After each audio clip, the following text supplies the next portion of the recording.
Welcome to the show, everybody. What a day. What a day. I don't know if Kay Adams scheduled this. I don't know if Kay Adams people scheduled this, but it was a dark day in Philadelphia. It was what we used to call in the busy old dark night, where you didn't have the Flyers, you didn't have the Sixers, we didn't have any, Eagles playing, obviously. And we didn't have anything else going on. The Phillies, they're not reporting yet. Nothing was going on. Nothing was going down. Nothing was happening. And then, boom! Jason Kelce, Travis Kelce, New Heights podcast. Jason Kelce, ringing endorsement, again, of Nick Sirianni. We'll get into the specifics of that. And Kay Adams books A.J. Brown and Devontae Smith to come on her Up and Adams show. And they discuss a little football. They discuss a little Eagles football. They discuss Kellen Moore. They discuss Bounty, because those guys are hawking Bounty all over the place now. To make sure you buy them Bounty paper towels. Whatever Costco's selling, I'm buying. Sorry. A lot of things to get into, a lot of things to unpack from what was said. A lot of confidence is one would assume from Devontae Smith as far as his new offensive coordinator. It's also the first time we had an Eagles player acknowledge a new offensive coordinator by name. Now, they were asked the question specifically by Kay Adams, and they addressed it, so we'll get into that. And also, Nick Sirianni gets a ringing endorsement from Devontae Smith as well, saying, this guy didn't lose the team. What are people talking about? Well, we're talking about the end of the season, and it looked like he sure as hell lost the team. And we'll get into what Jason Kelce had to say, and all this great stuff. But at the end of the great stuff, still a horrible finish to the season. So what went wrong? We'll get to those conversations. No word on Joel Embiid and his MRI, other than the fact that we know he's going to be out for tonight's game against Utah. So that's a lot of fun. Also, I said yesterday that when they had the collision, that wasn't the knee that was hurt, but the knee that was hurt was the knee that was fallen on towards the end of the game. So even more fun with Joel Embiid. This is all great stuff. Derrick Gunn stops by the show. Talk about your Philadelphia Eagles, what he thinks is going to happen with Jason Kelce, what he thinks is going to happen with A.J. Brown. These rumors, and I know you guys were asking me about it yesterday in the chat, these rumors about A.J. Brown just don't make any sense. First of all, I'm not trading him. Second, I don't think he wants to go anywhere, especially with Kellen Moore coming to town. And third, I'm sorry, not just third, but I don't want to waste all the time and just count up to $42 million, which would be reasons to maybe not trade A.J. Brown because of dead cap money. No thanks. Not happening. A.J. Brown staying put with the Philadelphia Eagles. It's very, very simple. And I want him to. I hate that in this day and age, and I said this at the time, when A.J. Brown scrubbed his social media of all things Eagles. Okay, he did that. Fine. It does not exactly mean that he hates it here, that he's displeased, that he wants to move on. Him not playing the playoffs, I would point to the knee injury above all else, but I don't think he wants to go anywhere. The 2 weeks he took off from not addressing the media, my gut feeling on it was that he did not want to say anything that he would regret. He was pissed off. He was down. That doesn't mean he doesn't want to be here anymore. And then sure enough, he didn't have anything nice to say. And then took the 2 weeks, and then he said as much. He didn't have anything nice to say, so why say anything if you don't have anything nice to say about the team? He addressed the team. Either way, it became a distraction. If he had talked, it probably would have been more of a distraction. Then he goes into his addressing of the team and what he had to say to his teammates about how they're the ones that are lacing him up. Those are the ones that are going out there to the field. Those are the ones that got to execute. Those are the guys that need to make plays, not the coaches. To me, what this really seems like, after listening to A.J. Brown, after listening to Devontae Smith, after just kind of getting a couple of weeks removed from watching the Eagles play football and try to break it down a little further, this and the report that came out about Jalen Hurts wanting to do his own thing away from Brian Johnson, this tells me that this team did not have a lot of confidence at all in Brian Johnson as a play caller. And the biggest change they could have made although you bring in a guy with 20 years of experience with Vic Fangio, the biggest change they could have made was to their offensive coordinator, which boggles my mind even further as to why the Eagles, if they were going to make a change, made it at defensive coordinator instead of offensive coordinator last year. I don't know if that was this. I don't know. I'm asking questions here. I don't know if that was Jalen Hurts saying, no. You can't fire the guy. You can't demote the guy that I've known since I was 4 years old. He's got his arm around him. He's got the halo over him, protecting him. Plus, before you went into that skid at the end of the season, did I say skid? Train wreck at the end of the season.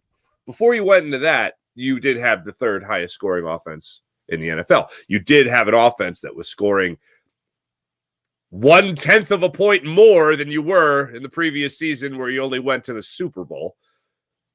So that would have been a little odd. So they didn't make the change there. They made the change on the defensive side of the ball. From what I saw yesterday with A.J. Brown and Devontae Smith, with those two kind of removed from the situation a little bit further, they seem pretty excited about having a new play caller in Kellen Moore and what he could bring. Also, the biggest thing isn't a ringing endorsement for Nick Sirianni from Devontae Smith. It isn't A.J. Brown really not saying much about the trade rumors. It's Devontae Smith. He was asked a question by Kay Adams about what you want to see from Kellen Moore. What would you tell Kellen Moore? Have you had a chance to talk to him? No, not yet. Okay. What would you tell him? Devontae Smith, just very confidently, let us do what we do. Let us do our thing. As many other people have said, give us the ball. As he is saying that, you see A.J. Brown's face just go, damn, man, kind of thing, where he looks away from the kid. He's like, oh, man, just give us the ball. Like, Devontae Smith, one of the things that I took away from A.J. Brown's, I don't know what you would even call it, return to the media after 2 weeks off. One of the things I took away that not a lot of people highlighted was that A.J. Brown gets criticized for being a guy that is a me guy, not a team guy, throwing other people under the bus, a diva, a typical dramatic wide receiver, right? He gets criticized for that. And he even acknowledges, saying, if I say anything, then I'm the bad guy. I'm the villain. And he's right, because that's people will take that, they'll take it out of context, they'll rib before and all that stuff. But when it comes to Devontae Smith, he's kind of a quieter guy when it comes to the media. He doesn't really say a lot.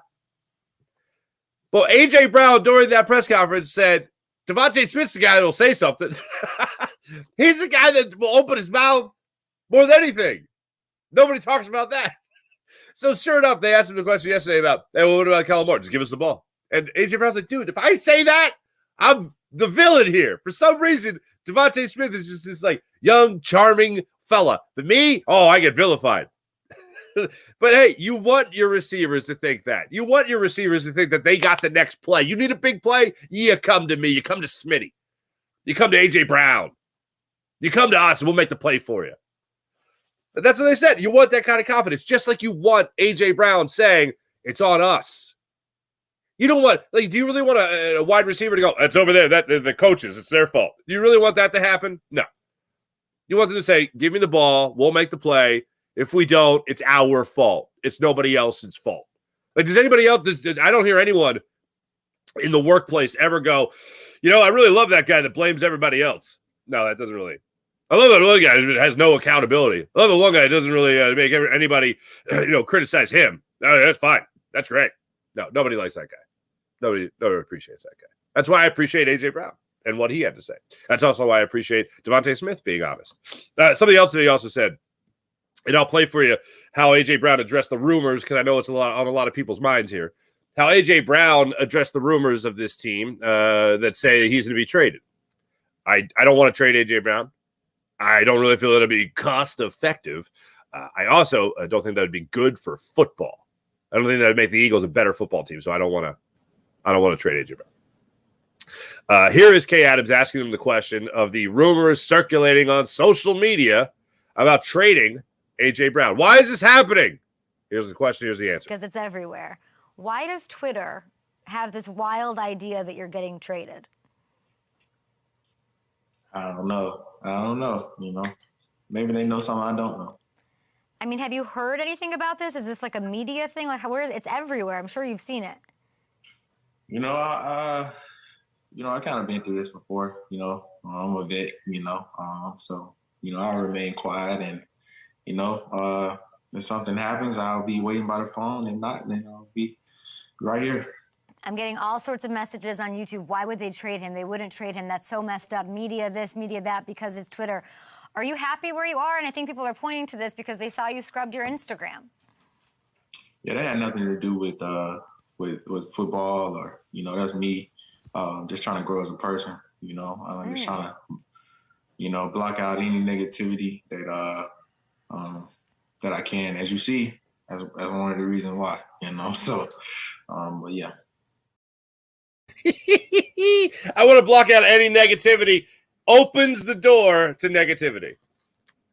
That's just the nature of the business, unfortunately. This is the world we live in nowadays. He scrubbed his social media. We all become social media detectives. I don't see anything Eagles on his Instagram or anything like that. Yeah. Do you see him out there balling out? You see him out there being great at football? I'll take that guy. He scrubbed his social media and he didn't talk to the media for two weeks. Okay. I think he still loves Jalen Hurts. I think he likes playing with Devontae Smith. I think he likes Nick Sirianni. He had Nick Sirianni's back. When's the last time you heard a player say, "Oh, remember that time Coach covered for us"? He was lying. I was on us. We were idiots. He's great. But when's the last time? Never. Can't think about it. Or can't. Nothing comes to mind. So, all right, fine. Scrub the social media. Means nothing.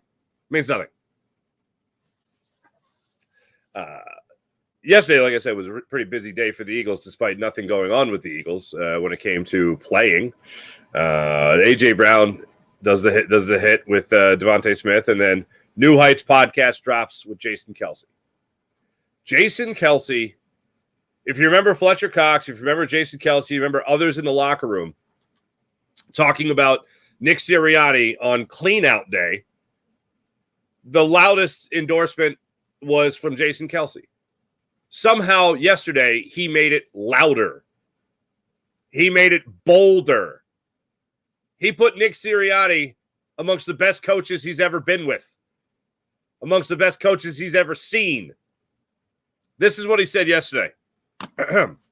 When it came to Nick Sirianni, he highlighted the idea of Nick getting asked the question, what is it you do here? Okay, that's not the quote. The quote is, that's what it's been taken, and myself included. But the question was, what is your role going to be now? Which is, like it or not, it's a legitimate question. When you called plays, then you didn't call plays, and then you announce you're going to do the game plan, and then you say that it's your offense, somebody else calls the plays all season long, and then you get away from that, and you say, oh, it's going to be the offensive coordinator's offense, it's going to be our offense. They call the plays. But the offensive coordinator is going to be in charge of the offense. It seems like you keep on stepping back. So what is the role? Fair question. Jason Kelce brought that up yesterday. And he said, it's been a lot of people asking about what his role is going to be with the team. Calls him one of the best coaches he's ever been around. When it comes to game situations and situational football, he's one of the best to do that. Holds players accountable during team meetings better than anyone he's been around. Motivates his players. He is great at motivating his players. This is great. And you would rather hear this than Jason Kelce say anything along the lines of, yeah, towards the end of the season, just Nick's voice, it was just like, Union. Huh? What? I'm sorry, I didn't catch that. We were tuning you out. What was that?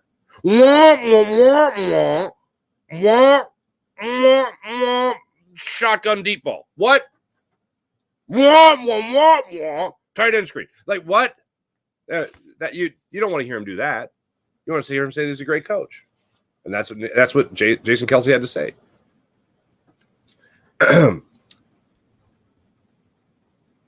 He's certainly, now watching that team, my statement at the time, they were playing the end of the season like a team that was begging for their head coach to get fired. Maybe they were begging for their offensive coordinator to get fired. Maybe they were begging for all of it to be over and somebody to step up and make a huge play that would really put energy, life, and confidence back in this football team. It never happened. They found ways to win consistently.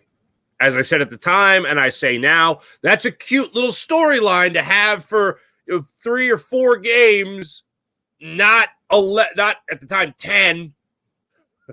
Like, that's not the way it should be. Oh, they found a way to win, so they squeaked by. They barely squeaked by. That's what you're pumped about? That's what you're excited about? Okay, we've been saying that a lot. That shouldn't be the way it is for a team that might that's expectations of going to another Super Bowl, potentially winning, MVP caliber quarterback. They found a way to win. You could say that a couple times during the season. Once it becomes the norm, that is a problem. That's where you do face 49ers, Dallas on the road, Seattle on the road. That's where you start hitting a bit of a snag, unfortunately, just like the Eagles did. Oh, and they also lose to the Cardinals. So all this great stuff about Nick Sirianni, what the hell happened then? Nobody can answer that question. Nobody can answer that question because we have no idea. The players don't even know what the hell happened. When we talk to Derrick Gunn coming up in a minute, he talks about how this team just had everything go wrong. The bounces that went their way through the more than first half of the season didn't go their way at all in the second half of the season. After the gauntlet, didn't go their way even a little bit. It is it's awful, unfortunately. Absolutely horrendously awful, terrible. No good, very bad end of the season, pretty much.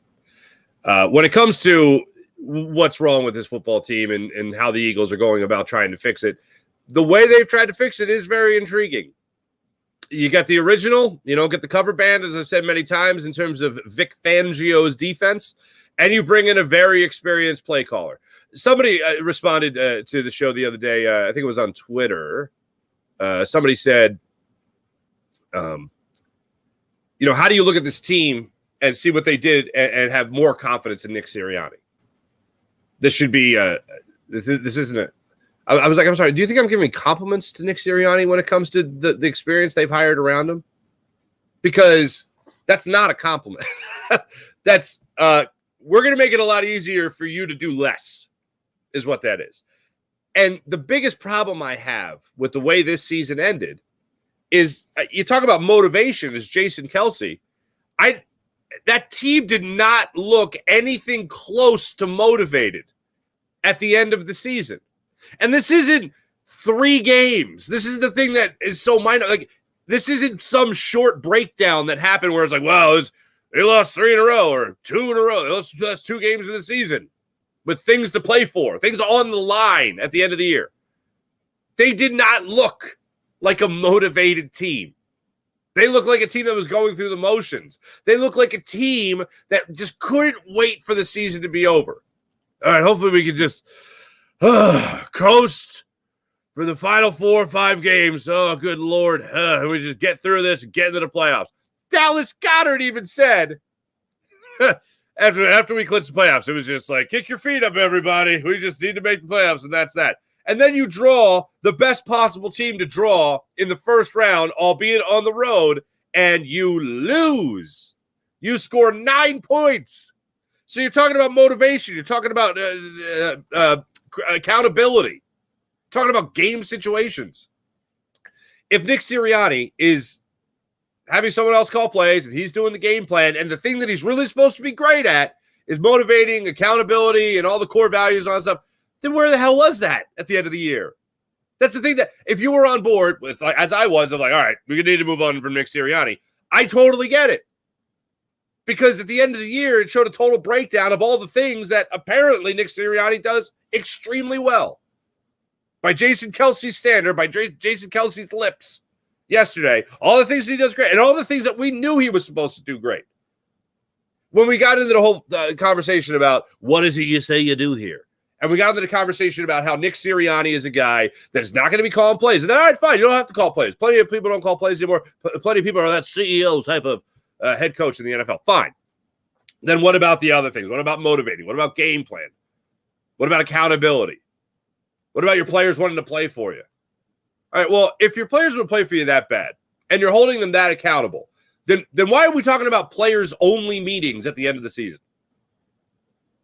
That doesn't make any sense. That doesn't make any sense. If your head coach is so great at all this stuff, why isn't he invited? What's that about? I love what I'm hearing. I don't believe it based on what we saw at the end of the year. And listening to everything from Jason Kelce yesterday, all of it's like, all right, great. That's fantastic. All right, great. And then I'm like, wait, but I watched it and it didn't look great. Reports coming out about the offense looking at the offense being predictable, defensive changes galore, team players in the locker room being upset about that change defensively, being upset about Denard Wilson not getting the defensive coordinator position. Little odd. He also didn't get it in Baltimore. So, okay, now two people have passed up. All right, that's weird. And then you make the change with 4 games left in the season about who your defensive play caller is. And you're just like, nah, that's fine. No big deal. Make a change. Doesn't make any damn sense to me. I believe in the proof being in the pudding. And there's very, very little proof in this pudding of what Nick Sirianni was doing behind the scenes to try to right this ship. But everything from a leader like Jason Kelce, all this great stuff. Didn't see it. Game situations? Seriously? Game situation. This is the one that really, this one actually really bothers me because Jalen Hurts to A.J. Brown in the first game against the Commanders, at the end of the game, they put up 7 points. A.J. Brown, look, put up 7 points at that point in the game. You feel like you might put the game out of reach, but then A.J. Brown gets the taunting penalty. Washington moves down the field, and the rest is history, as we know. I've said it a million times. I'll just refer to it as the first interception against the Seattle Seahawks with 8:15 left in the game. Jalen Hurts goes deep down the field to Quez Watkins. That's not situational football. If you're coaching situational football, and that's supposed to be one of the best things that you're doing as a head coach, and your quarterback's chucking it down the field like that, what the hell's going on? Where's the accountability there? I mean, I think people like to be, if you like to be coached hard, if you truly like to be coached hard, if you're Jalen Hurts, if you're coaching that point, and the first time you take the hit, and you go, oh, you know what? And this is against the Commanders. Afterwards, Nick Sirianni comes out after the game and he says, you know what? Jalen Hurts, if he throws the ball downfield, I'm never going to be upset with my quarterback putting up points. Okay, fine. Maybe that's you taking it on the chin in front of the media for your quarterback. Fine, great, dandy, super. Then he does it again against Seattle in a game you're really trying to get back on track, in a game that you have in hand, up 4 points, 8:15 left. You have a chance to march down the field and at least go up by a full touchdown. Instead, interception. Maybe that's the game where afterwards you come out and say, Jalen thought he saw something on that one, made the change at the line and went deep.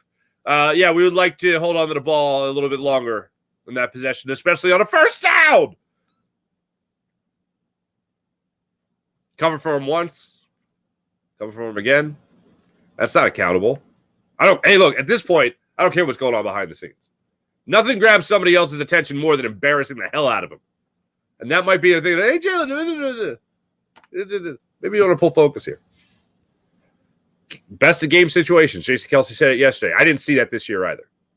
End of the year, I didn't see motivation. Didn't hear accountability. And then you also have Nick Sirianni after that game taking the hit for A.J. Brown and Jalen Hurts for the second interception in the Seattle game. Game situations, yep, not so much. Not so much. Not seeing it. If he's coaching it, it's not sinking in. I would love to believe it. I loved hearing it. But here's the thing. I don't know if other people are going to be talking about it. So I'm going to talk about it right now. Remember yesterday when we were talking to Olivia Reiner and she read the quote from her story from Jason Kelce's his initial comments?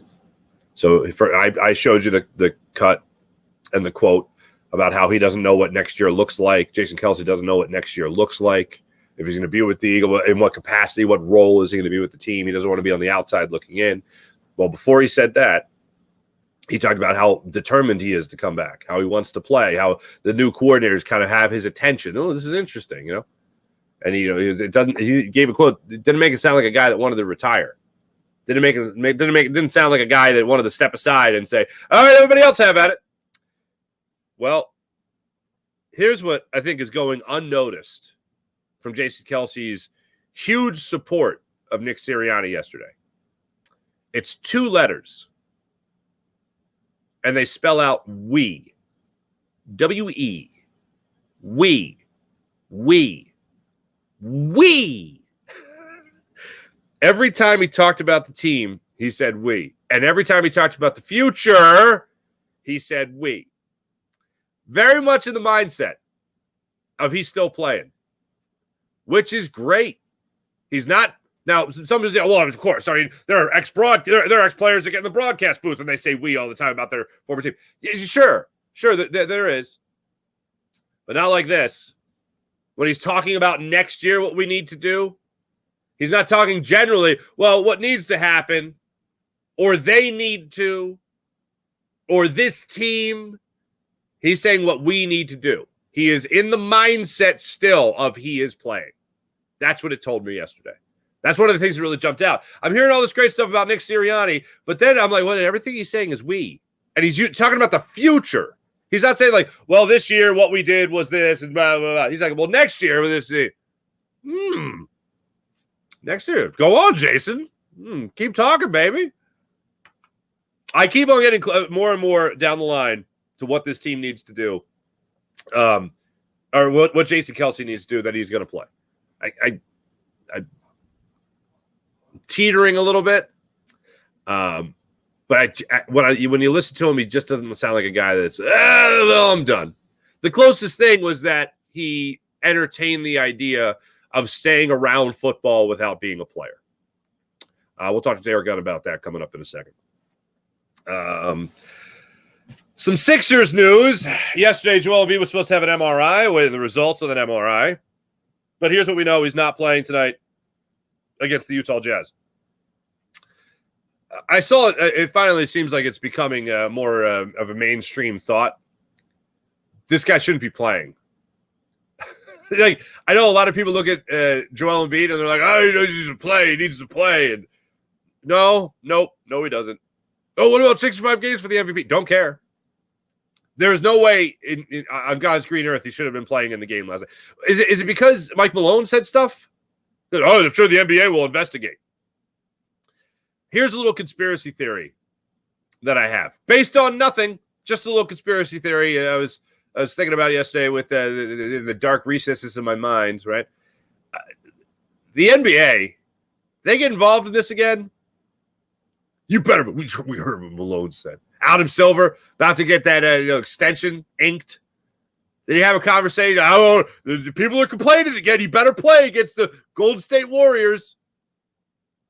Nick Nurse, Daryl Morey. We don't want to play him, man. He's got a bum knee. We want to rest him for the playoffs. We want to do the load management thing as much as humanly possible here. No, he's got to play. He better play. And they play him. And there was no better poster game, if you will, for him to not play than that game against the Warriors. I mentioned it. He fouled on the tip-off. Great. Leaves the game early because the knee's just bothering him. Then he collides his other knee. Was it the same knee? I don't think it was the same knee. With on the trying to set a pick. And then he gets his knee landed on. Everything that could have gone wrong went wrong in that game. Get him the hell out of the game. Why is he in the game? He shouldn't be in the game. Nick Nurse did say after the game it was unrelated. What he meant by that was the knee wasn't necessarily tweaked as bad as people thought. And a freak accident of somebody landing on your leg doesn't mean that it's because he played. Hell yeah, it does. If he's not on the court playing, that's not happening. Here's what I guarantee you. If he's not playing, that doesn't happen. So he shouldn't have been playing. He's won an MVP. We don't need him to win another one. The only thing we need is Joel Embiid to be healthy and fresh in the playoffs. Can't say it enough. I don't care about the award. Yes, enjoy watching his amazing play when he's healthy. Bask in it. Enjoy every second of it. Don't just be like, it means nothing. I'm bored. This is stupid. Call me in the playoffs. No, enjoy it. Enjoy every second of it. I'm not telling you not to. I just enjoy the playoffs more. There's more to prove in the playoffs for Joel Embiid than there is in the regular season. There's more for the Sixers to prove in the playoffs than there is the regular season. Grand scheme of things, no one's going to be like, man, those 63 games he played, oh, man, let me tell my grandkids about it. No, it's going to be about what he's done in the postseason. Like, to be at this point in his career and not been to an NBA final, not even been to the conference finals, is it? That's my grandmother would say, is a sin. It's an absolute sin. All right, let's get to Derrick Gunn. Let me first tell you about the great people at the Game Time app, ladies and gentlemen. Want to go to the game? Want to go to the concert? You want to go to the comedy show? You want to go to the theater? The Game Time app is where it's at. Download the Game Time app to your phone. Use promo code FARZI when you create an account and get $20 off your first purchase at the Game Time app. So when it comes to going to the big concert or event, use the Game Time app. And how about this? If you find tickets in the same section, in the same row, for less money elsewhere, Game Time will hit you back at 110% of the difference. Guaranteed lowest prices right there at the Game Time app. So download the Game Time app, enjoy their flash ticket deals, their last-minute ticket deals, and also for extra huge savings, make sure the Game Time app, when you use it, you can buy tickets an hour after the event starts. So maybe you missed the opening act of a concert you want to go see. Maybe you missed the opening comedy guy, comedian. You get in there. Ultimate savings there at the Game Time app. Game Time app, GameTimeapp.co. Use promo code FARZI when you create an account and get $20 off your first purchase at the Game Time app. Without further ado, ladies and gentlemen, let's bring in our friend, man I've known for a very long time, the Gunfather himself, Derrick Gunn, joins the show. Gentlemen, you know him. You do, in fact, love him. I know him as D-Gun. You know him as D-Gun. I know him more affectionately as the Gunfather himself, Mr. Derrick Gunn. Gunner, how are you, brother? I don't know how to respond after something like that, but I'm doing well, my brother. How you doing? I am doing fantastic. Everyone, of course, if you're not following Gunner on Twitter already, make sure you're doing so. Hey, look, we definitely missed you this football season. I know you were able to chime in a couple of different times. You've done plenty of guest hits, and we missed you down there on set and all that jazz. But first and foremost, we're all praying for the missus. We're all pulling and sending good vibes. How's the Gunn family doing? Doing as well as to be expected. She's getting stronger, feistier, more feistier every day. And that's all you can ask. Everything's moving in the right direction, slow and steady. It's going to take a while, but slow and steady. I probably need therapy after all this, but it's all right, though. It's okay. I'm a big boy. I can handle it. Fair enough. Well, again, our love, our prayers, our thoughts, our good vibes are all with you and your entire family, obviously, my friend. You, bro. And what's really amazing is that you've been able to keep your fingers right on the pulse of this Eagles football team, throughout the season and this very busy so far off season where they've cleaned house with the coordinators, brought in some new guys, and they got plenty of work still set in front of them. So far, with the moves of Vic Fangio, with the moves of Kellen Moore, we'll also get into some A.J. Brown rumors that are now circulating for some reason, and Jason Kelce's status. But let's start it with the coordinator spots here. First off, Vic Fangio comes in to take over the defense. They've been trying to model their defenses after him for the last 3 years. Now they actually have him. What does Vic Fangio bring to the table here, Gunner? Well, in a lot of ways, a defense that's very similar to what Jonathan Gannon and Sean Desai has. He doesn't blitz a lot. He likes to get his four-man pressure. The one thing I can say is in the 1 year he was down in Miami, it set the franchise record for sacks with 56 down there. But sacks don't equate to total success in a lot of ways. Sacks look nice in the stats, but does it equate to an overall better defense? Only time will tell. He had a better nucleus of players down there than he does here, especially on the back end of his defense. He's going to be relying on a bunch of young kids who have potential. but still have to go through some growing pains in Sidney Brown. And we don't know when Sidney Brown's coming back with that torn ACL, but eventually he'll be back. Keely Ringo, Eli Ricks. I think these young men do have potential, but they've got to grow into who they are going to be. We don't know the status of Brandon Graham or Fletcher Cox in his defense. And if that's the case, how is Howie Roseman going to replace them? Is he going to go bargain basement hunting like he likes to do closer to the start of the regular season? Is it going to be by way of the draft? Is he going to hit a big splash with a free agent if he decides to delete Fletcher Cox from the equation? Is Jason Kelce coming back? That's offensive side. Let's go back to the defensive side. Hassan Reddick, Josh Sweat need to get back to 2022. Not bad in 23, don't get me wrong. But, Josh Sweat went 8 games in a row without a sack. Why? What happened to Josh Sweat before he went to the witness protection program? That remains to be seen. So which Josh Sweat are we going to see in 24, 2022 or 2023? Hassan Reddick. I don't want to see Hassan Reddick dropping back in pass coverage 7-8 times a game. Fangio is like a godfather of defenses, according to a lot of people in the NFL circles. But I do have some reservations about what his defense is going to look like until I actually see it implemented. Gotcha. All right. You mentioned Brandon Graham. He said that he wants to do this farewell tour, this so long tour in the NFL, one more year and all that stuff. Can you even put a percentage on it at this point? Do you think he's going to be back with the Eagles for one more year? What do you think? How do you think it ends with Brandon Graham? That's entirely up to Howie Roseman and Jeffrey Lurie, and I do know this. They have the utmost respect for Brandon Graham. When you think about how rare it is for a defensive lineman to spend his entire career, especially when you get into 15, 16 years with the same organization, that just doesn't happen in today's NFL.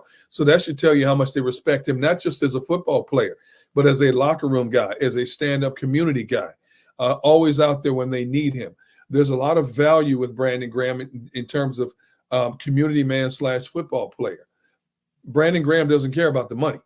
I'm not going to say he's going to take the league minimum, but he could take a very cap-friendly price and still be effective playing 25, 28, 33% of the snaps, as well as helping groom the likes of Jalen Carter, Jordan Davis, and a new influx of young defensive lineman personnel coming in.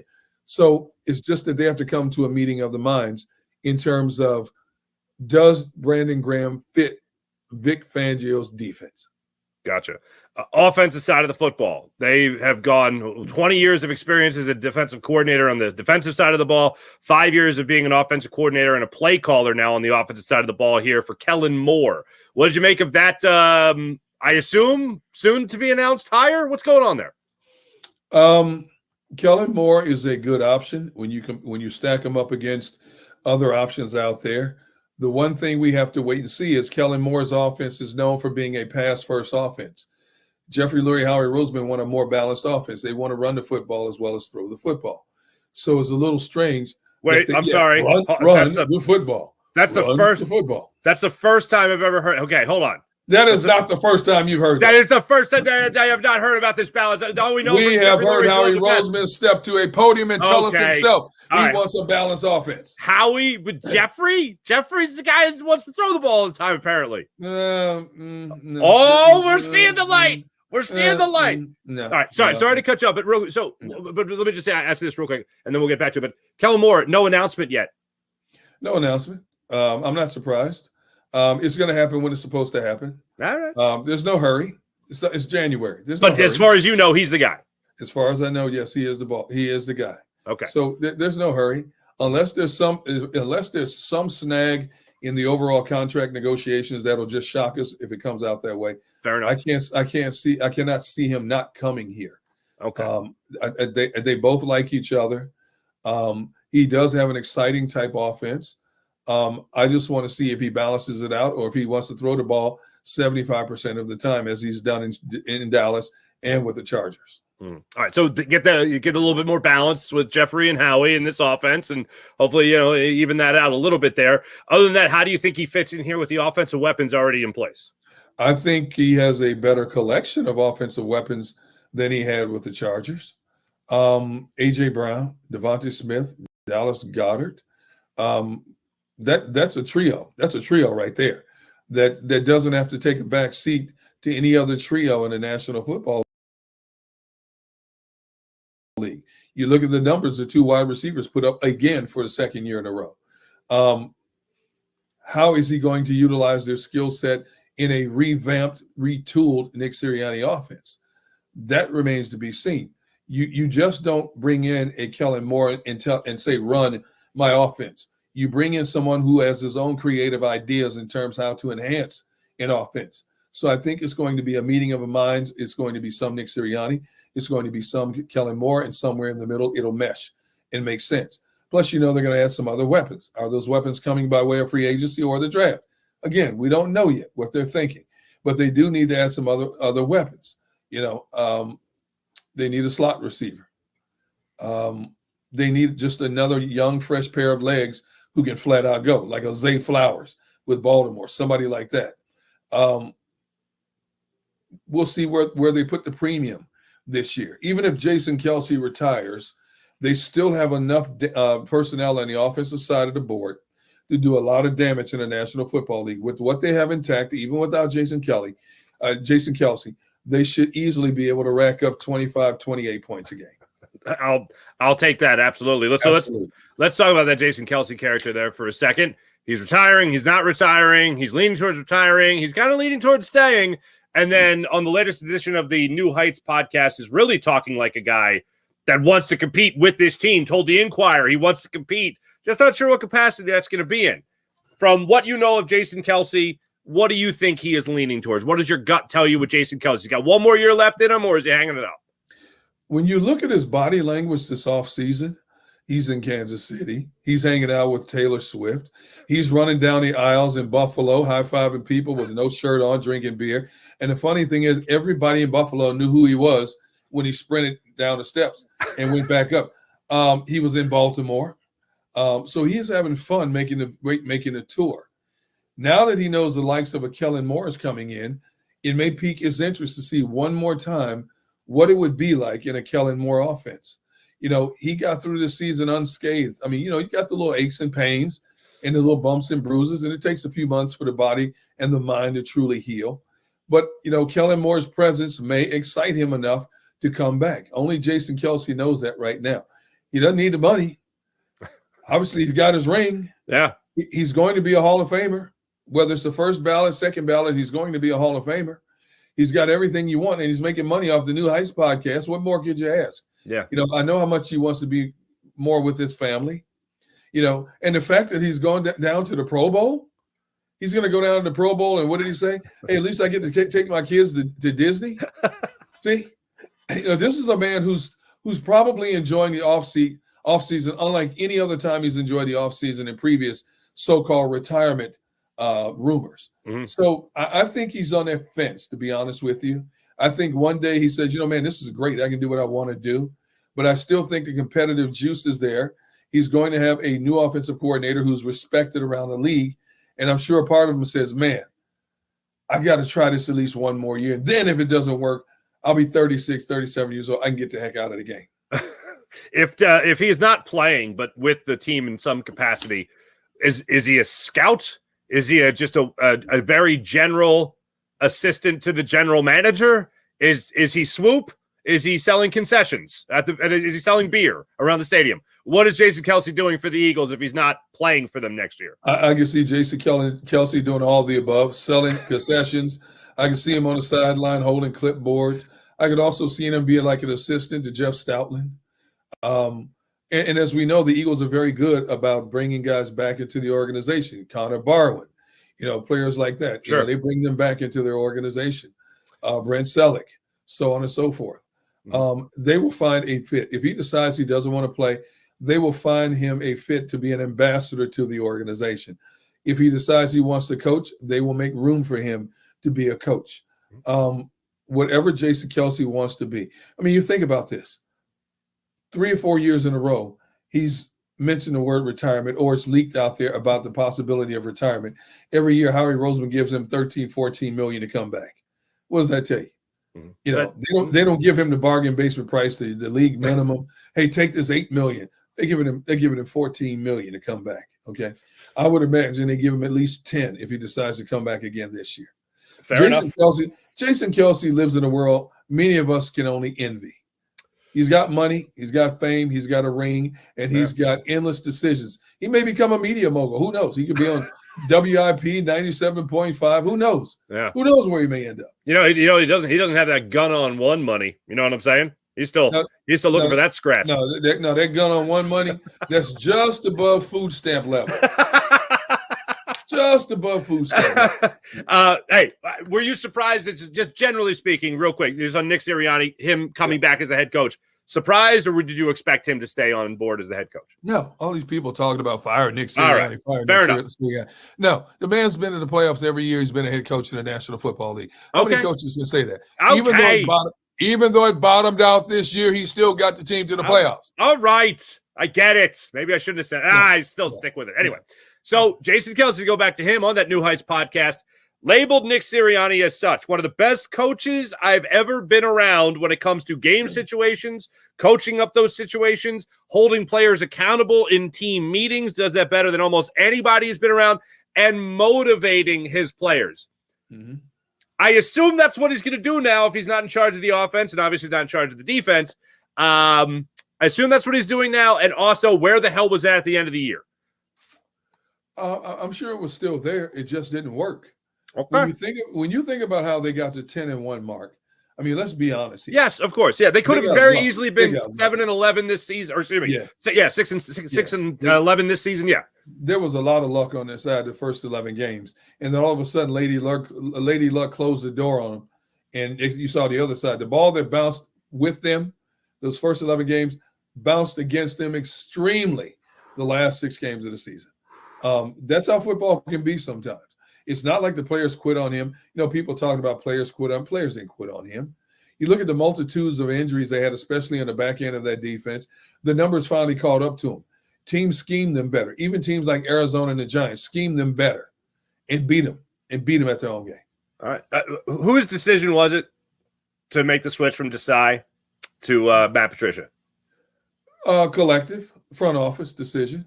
Howie, Jeffrey, Nick, you know, they all had a hand in it. Okay. It turned out to be a bad decision because the defense got worse under Patricia. I mean, these guys couldn't tackle me and you. The only guy out there tackling was Sidney Brown, and then he got hurt. Yeah. You know, consistently. Okay. So it was a collective. It was a collective decision.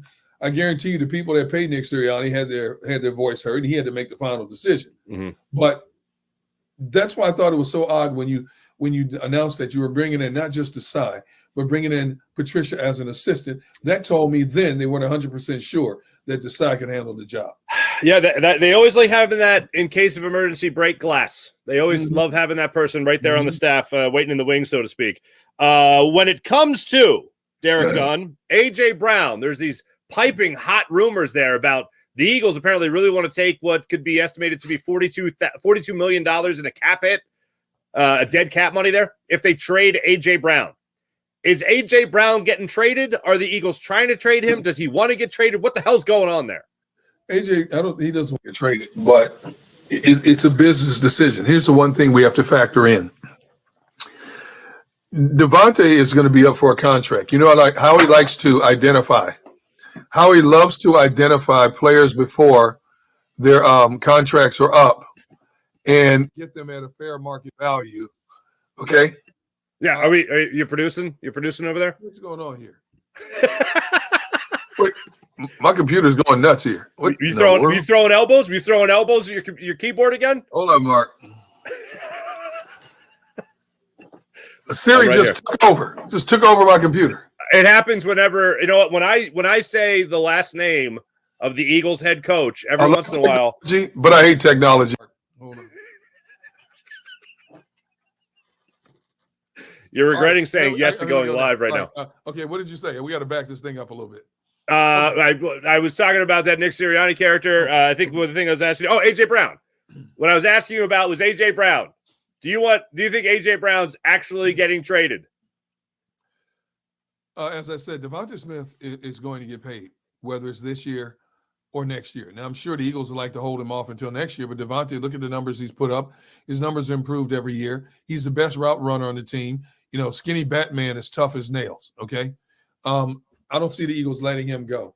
You're not going to have two $100 million receivers on your roster. No team in the NFL has two $100 million receivers plus $250 million invested in your quarterback. So I don't know. I'm not going to say AJ is gone this year, but I will say this. If somebody offered the right purse for an AJ Brown, I got to listen. Are you giving me a first-round pick for him? What receiver are you going to throw in as well? You might want to trade. You just don't give away a guy who's had back-to-back 1,400 yards receiving seasons. And he's tough as nails, big body, tough as nails. You can't stop him on slant routes. But I'm not saying he's untradeable. Any player in the National Football League is tradable. But for an A.J. Brown, the price is very steep. I would imagine he's here for at least one more year, and they're going to hold off skinny Batman until after the season before he gets his money. All right, fair enough.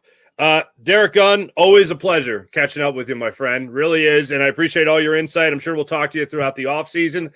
Whenever news breaks, I know you'll have your fingers on the pulse of that locker room as per usual. Gunner, thank you so much for joining us here. Where can we see? Do we have another Gun on One coming out soon? Where can we catch you? Just about town? You just never know. You never know where I'm going to pop up. I'm like Mary Poppins. You just never know where I'm going to pop up next. Just a spoonful of sugar. Oh, yeah. Abs just always sugar cone, just the sweetest thing in the world. That's there. Hey, real quick. Yeah. So, just Chad up here. Chad Crawford wants to say, hey, what's up? And great to see you. 3 right there says must run the ball. The people saying good evening and all that fun stuff. Crazy's chiming in, just saying my name. That's nice. Thanks, guys. Gunner, always great catching up with you, brother. Thanks so much. And I know we'll be following you on all your social media platforms, including right there on Twitter itself. Ladies and gentlemen, you know him. Once again, you love him. The great Derrick Gunn. Thanks, Gunner. My man, anytime you need me, I'm a phone call away, brother. I'll talk to you in 20 minutes. Sounds good. I'm sorry. I'll have my people call your people. Love that guy. Absolutely love that guy. So, as most of you guys know, we taped the interviews the night before. One thing I have started to do is go live a little bit more on the Farzy Show YouTube channel. So just put some fresh content on there for you when we have it. So you have it when I have it type of deal. So that was from we taped that last night. So absolutely loved catching up with Derrick Gunn. He won't mind that I'm telling this story, but so I reached out to him to come on the show, and we set a time for 8:00 last night. And he's like, oh, yeah, I can do 8. I was like, great. So about 6:00, he goes, hey, man, can we push it back a half hour? And I'm like, yeah, absolutely. No worries. And he goes, Tish wanted to go out to dinner. She really wanted to go to a Mexican restaurant. So we all packed up and we went to the Mexican restaurant. I was like, that's awesome that she just wanted to go out. Like just to, go what she's gone through. And, just be like, all right, we're going to get food tonight, the whole family. And like every Gun lives in the family. Like every daughter, son-in-law, grandkid, like everyone lives there. So they all pack up and they go to dinner. And I thought that was awesome. I was like, yeah, man, you take all the time you need. I'm just glad to hear that she wants to go out so often. I saw Gunner's daughter post a picture on Facebook of the two of them out on a date night a couple weeks ago. That's a beautiful thing. Salt of the earth. Derrick Gunn's one of the best people you could ever meet. I really do love that man. He's an awesome guy. And what his family is going through, man, God bless him. God bless him. Appreciate you guys in the chat. So some of those chat comments were from last night's show, and I know I'll still get to you guys coming up on this program. So don't you worry. Right now, let me tell you about the great people at MyBookie.ag. You want to bet on the sports world? You got MyBookie.ag. You want to get involved in maybe your favorite TV shows? You can place some bets on them as well as the world of politics at MyBookie. That's MyBookie.ag. So with the big game coming up, with the NBA regular season, baseball just around the corner, hockey going on, even though it's a break right now, you can take advantage of all they have to offer at MyBookie.ag. And how about this? Up to $1,000 redeemable cash bonus when you use promo code Farzy when you create an account at MyBookie.ag. So take advantage of all they're offering at MyBookie.ag. And again, up to $1,000 redeemable cash bonus at MyBookie.ag when you use promo code Farzy. And How about the great people at PHL Sports Nation, Philadelphia Sports Nation, enhancing your Philadelphia sports fan experience across all social media and blogs. That's phlsportsnation.com. Let's get into the chat to check and see how you wonderful people are doing on this fine Thursday morning. Sean Gillespie, good morning. Teresa, good morning. Teresa, that's crazy. Fans want to trade AJ and Jalen. And Jalen? That's bonkers. Farzi, why is everybody hating these guys? Jealousy. I wish I knew. I just think it's here's one thing that I don't like. And other people do this fine. I don't like this. Nowadays, like back in the day, I'll say before social media was the craze that it has become, the trade topic, would you trade this for that? Like, that's a fun back and forth. But what it's become now is the headline. And it drives me bonkers, and it's everywhere.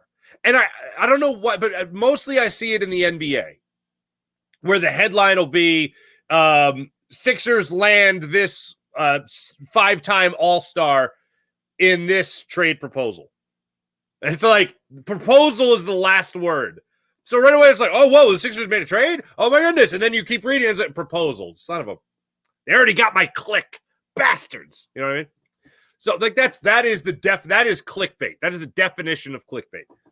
I hate that because then it becomes a rumor. Oh, would you see it? See, they're trading. They're talking. They're trading. And it's like, oh, no, wait, the writer. It's the writer that just is, it's a trade idea. They should do this for that. But then it becomes like, oh, well, who are they talking to? And like speculation is bad as it is. So that's why you don't really hear me go, here's what they should do. And then you throw out the trade scenario. Because then it just becomes bull, absolute bull. It's not a report. People read it like it's a report. And then someone who just wants to sound important, like in the office, they go, oh, well, they said sources said they're looking into it. Oh, really? They're looking. No, they're not. I read the same story, and it's just a trade proposal that some writer who needed to write something that day wrote that. That's all it is. Or some podcaster, whatever. Oh, they just needed something to talk about something. But in today's day and age, somebody takes that and goes, oh, the Eagles trade A.J. Brown for a 3rd-round pick in this trade proposal. Like, what? Sorry, come again? And then what it makes people do is actually have a little bit of reading comprehension, which with all there is to read nowadays seems like it's going further and further away. Like, I saw the headline, so it means they're trading. No, that they're not. They're not. It's a proposal. It's an idea. Would you? And like back in the day, fine, cool, great, grand. But now it's like, oh, I saw a report where they're trading them. No, that's not a report. That's not a report. That's for funsies. Teresa's back. They always complain about everything. The fans, Farzi. What? Everything the fans, Farzi. You should see how crazy they were going in yesterday on the Cilio show. Oh, that is not surprising to see what the fans were saying on the Cilio show. One of the things I love doing on that show is when Dan and I are talking, when I do a guest hit, whatever, I look down at the comments because, I pull it up on YouTube every now, and I'm looking at the comments, and it'll be like, I actually really like Devontae Smith. And then in the comments, Devontae Smith sucks. Everyone sucks. The whole thing sucks. And I was like, oh, I thought he was good. Okay. Tony, good morning. EC1 football. What's going on? Are there any rumors AJ's getting traded?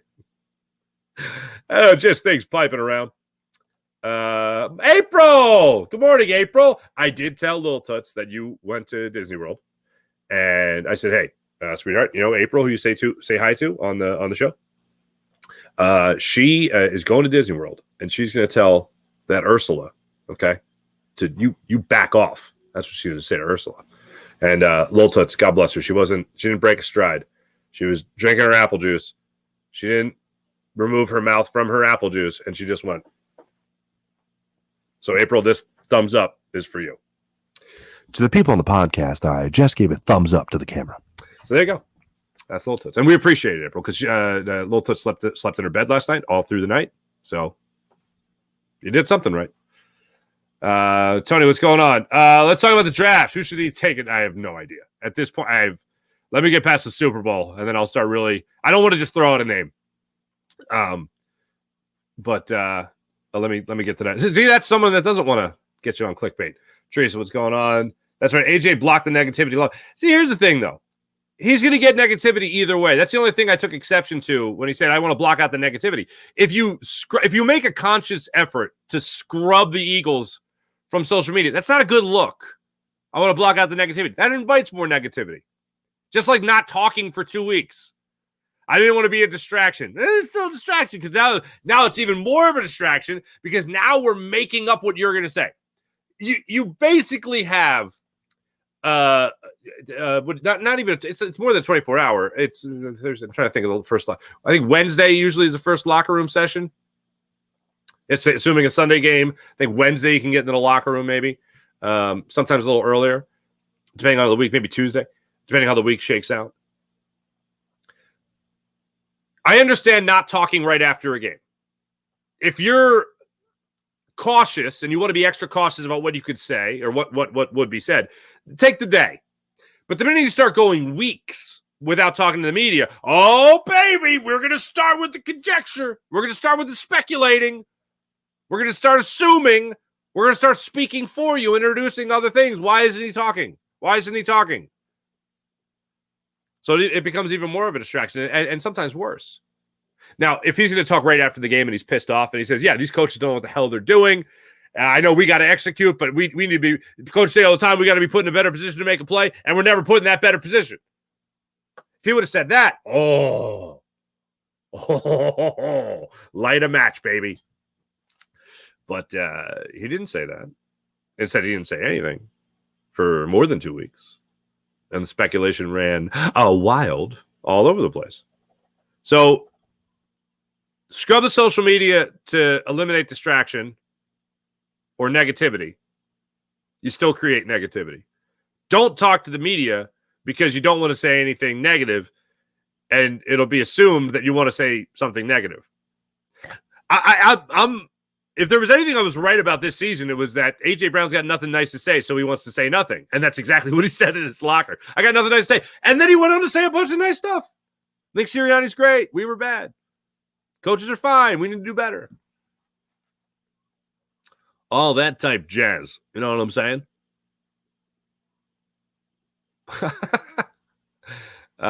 Jason, what's going on?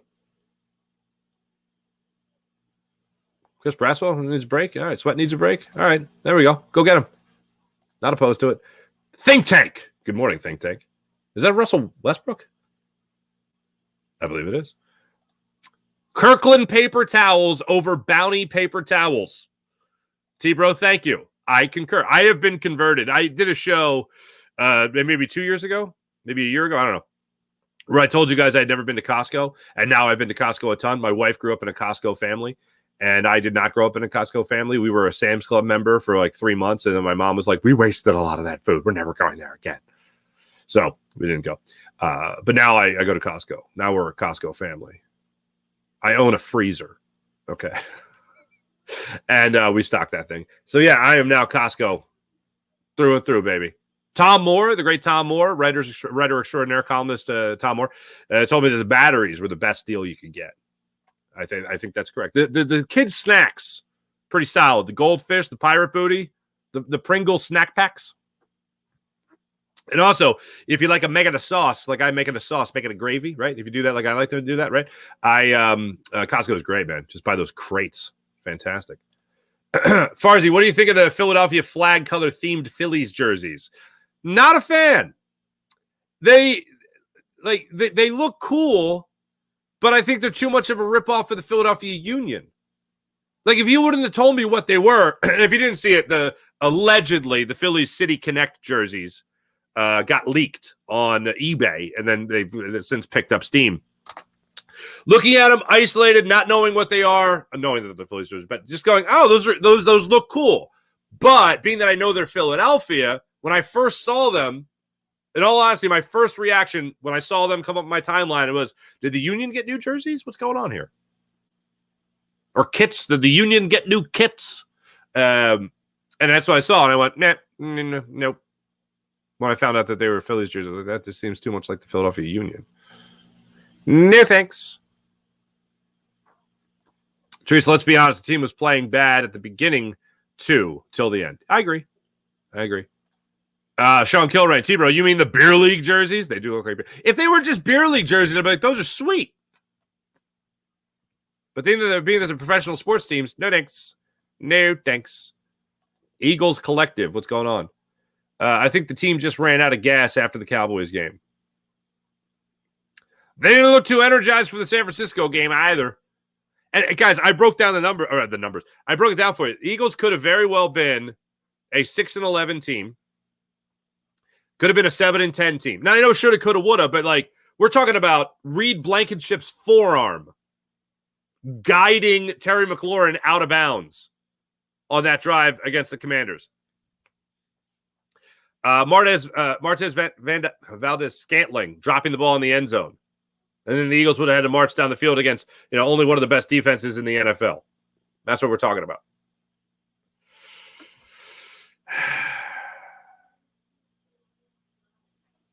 Why are we trying to run A.J. Brown out of town? I don't know. But if someone's trying to run A.J. Brown out of town, just go, pff. Here's what it also bothers me about the whole clickbait day and age we're in. Nobody just keeps scrolling. It's like everyone's got the currency used to be authenticity and accuracy. That used to lead to the credibility of the reporter or the talk show host, whatever. Now that's not the currency anymore. The currency is attention. That's it. I remember when Jerry Springer was the show. Okay, when I was in high school, it was like, oh my God, Jerry Springer. Did you see Jerry Springer? Did you watch Jerry Springer? Oh, Jerry Springer. Oh, not for TV, VHS tapes you got to buy. It was all the rage. And I remember they did this breakdown on the news. I think it was like 60 Minutes or whatever it was. So not the news, but whatever.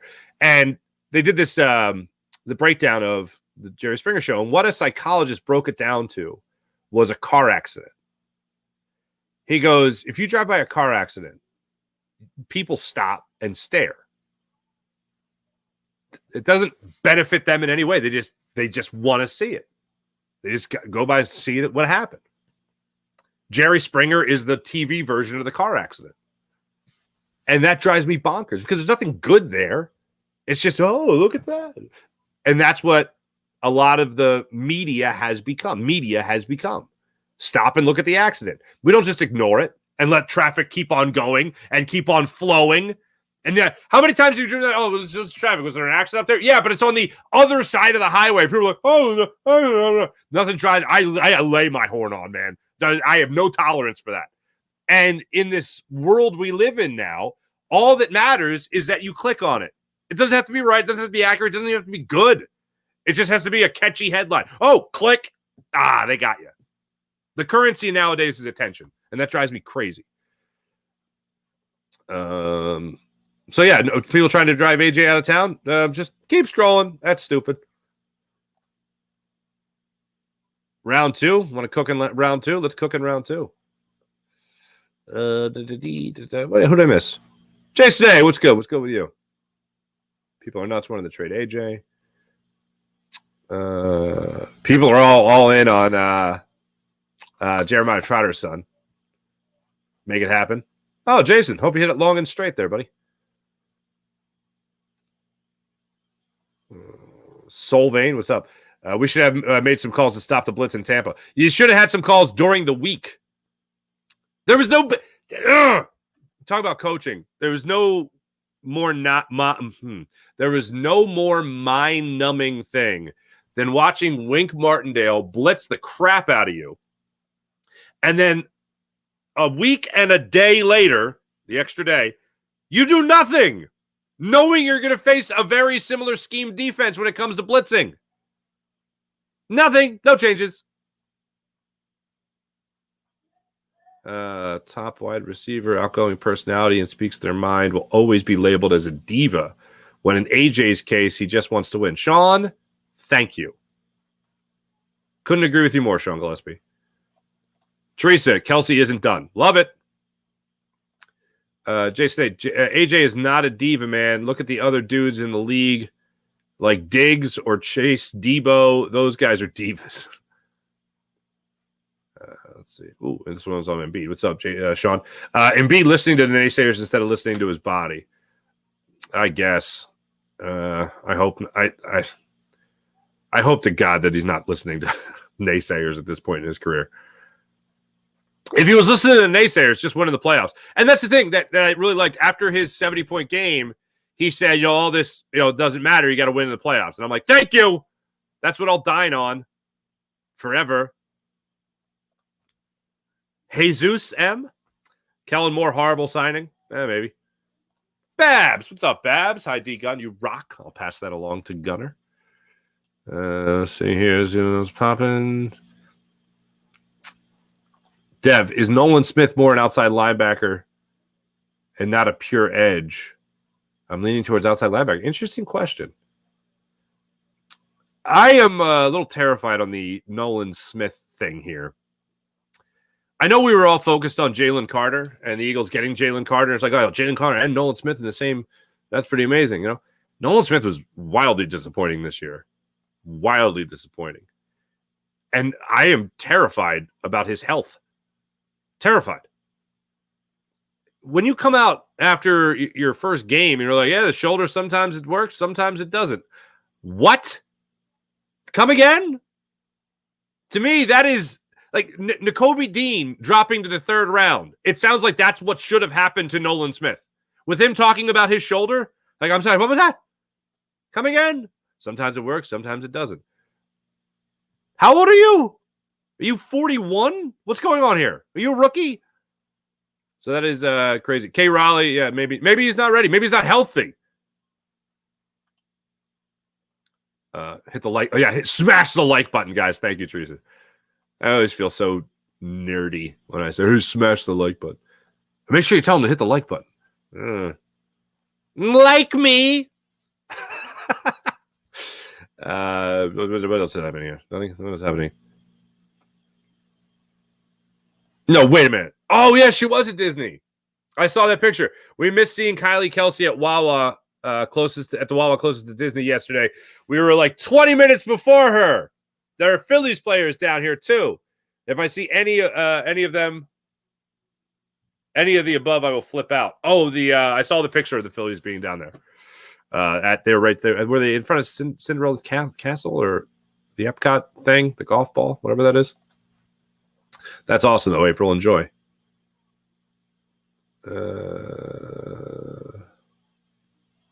Morning, Kevin. Free releases for Smitty will be deadly. Let's party. Let's do it. Man, you guys are piping hot today in the chat. I got to scroll down. Transistor Zen. No chance AJ gets traded this season. The cap hit $42 million, baby. Need a new episode of D Guns podcast. I tell him, man. I try to tell him all the time. By the way, I told him I was going to edit out. I told him I was going to edit out the microphone glitch. I didn't.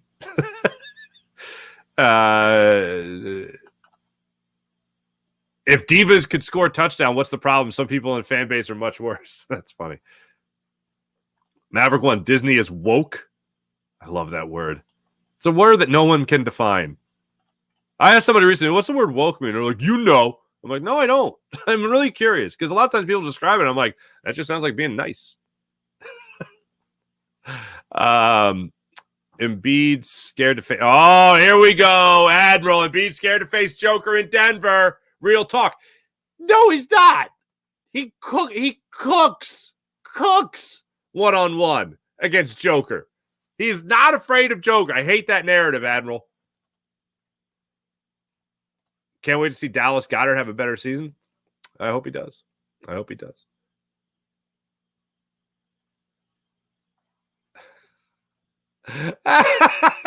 hadn't seen this quote. Shooter McGavin. That's great. Like Bob Knight said, sports reporting is one step below prostitution. Oh, that's great. KJ, I called the media toxic yesterday. Oh, Jason, you were at Costco? Oh, Costco's fantastic.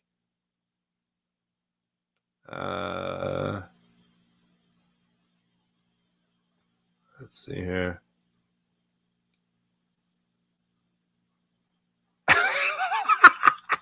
Shooter McGavin. Yeah, call it Kits. The soccer jersey. Kits. Call it Kits, you wanker. I was once called a wanker by I was in where the hell was I? I was in Ireland. And there was a hen party. You know what a hen party is? That's a bachelorette party for those that don't know.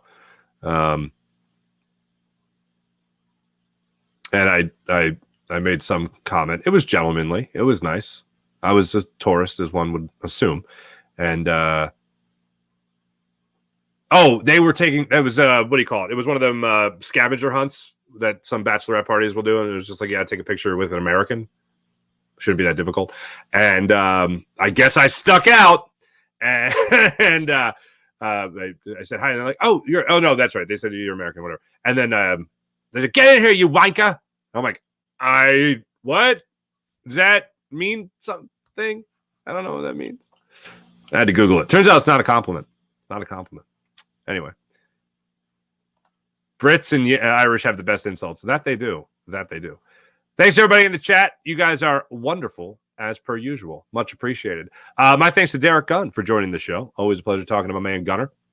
Ladies and gentlemen, back with you guys tomorrow to break down the Eagles further. Also, talk about what the hell the 76ers do against the Utah Jazz. Keep our fingers crossed for that one. And, we will wait with bated breath to see if the Eagles actually announce Kellen Moore as their new offensive coordinator. Thanks for watching. Thanks for listening. I'll be on with my friend Bill Colarulo at 10:20 today. So look forward to that as well, right on Jacob Media. So we will catch you guys at 10:20 as well. Have a great rest of your day, everybody. See ya.